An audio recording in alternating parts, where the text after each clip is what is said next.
যারা আজকে চাঁদাবাজের সাথে জড়িত, তারা ফ্যাসিস্টকে বিদায় করবার জন্য খুব একটা তাদের ভূমিকা আমাদের চোখে পড়েনি। বর্তমান যে চরিত্রে বিএনপি রাস্তায় নেমেছে, রাজপথে নেমেছে, তা আওয়ামী দুঃশাসনকে হার মানাবে কোনো সন্দেহ নাই। একজন অসহায় ব্যবসায়ীকে তারা কিভাবে পাথর মেরে হত্যা করেছে, আমরা বলতে চাই এটা বাংলাদেশ, এখানে আর কোন চাঁদাবাজি চলবে না, চলবে না, চলবে না। এই জন্য 24-এ রক্ত দেওয়া হয় নাই। আমরা 24-এ রক্ত দিয়েছি এই জন্য যে আমরা স্বাধীনভাবে এই বাংলাদেশে চলতে পারবো, আর কোন ফ্যাসিস্ট বা চাঁদাবাজ এই বাংলাদেশে যেন আসতে না পারে। বর্তমান যে চরিত্রে বিএনপি রাস্তায় নেমেছে, রাজপথে নেমেছে, তা আওয়ামী দুঃশাসনকে হার মানাবে কোনো সন্দেহ নাই।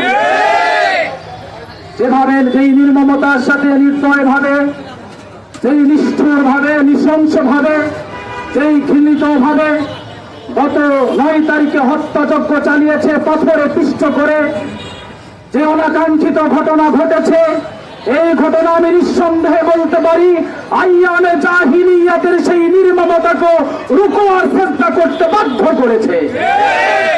যারা আজকে চাঁদাবাজের সাথে জড়িত, তারা ফ্যাসিস্টকে বিদায় করবার জন্য খুব একটা তাদের ভূমিকা আমাদের চোখে পড়েনি।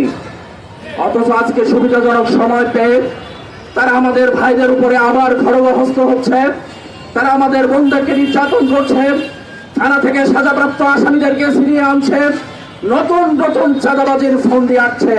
আমরা এমন বাংলাদেশ চাইনি, ছাত্র জনতা এমন বাংলাদেশ চাইনি। এমন বাংলাদেশের জন্য ছাত্র জনতা জীবন দেয়নি, এমন বাংলাদেশের জন্য কৃষক জীবন দেয়নি, এমন বাংলাদেশের জন্য আমরা কেউ রাস্তায় নামিনি। তাই উদাত্ত আহ্বান জানাচ্ছি, আসুন আপনারা যদি নতুন করে আবার এই চাঁদাবাজি করতে চান, আমি একটা বিষয় বুঝি না, যখনই চাঁদাবাজি কেউ করে, যখনই ধর্ষণ কেউ করে, দল থেকে তাকে বহিষ্কার করে দেওয়া হয়।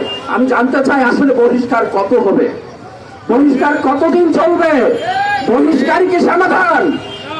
অথচ নীরবে নিভৃতে চাঁদাবাজি চলে, যখন চাঁদাবাজি প্রকাশ্যে আসে তখন বহিষ্কার করা হয়, গোপনে গোপনে চাঁদাবাজদেরকে আরো বেশি ইন্ধন দেওয়া হয়। আমরা এই গোপনে ইন্ধন দেওয়া বন্ধ করতে চাই।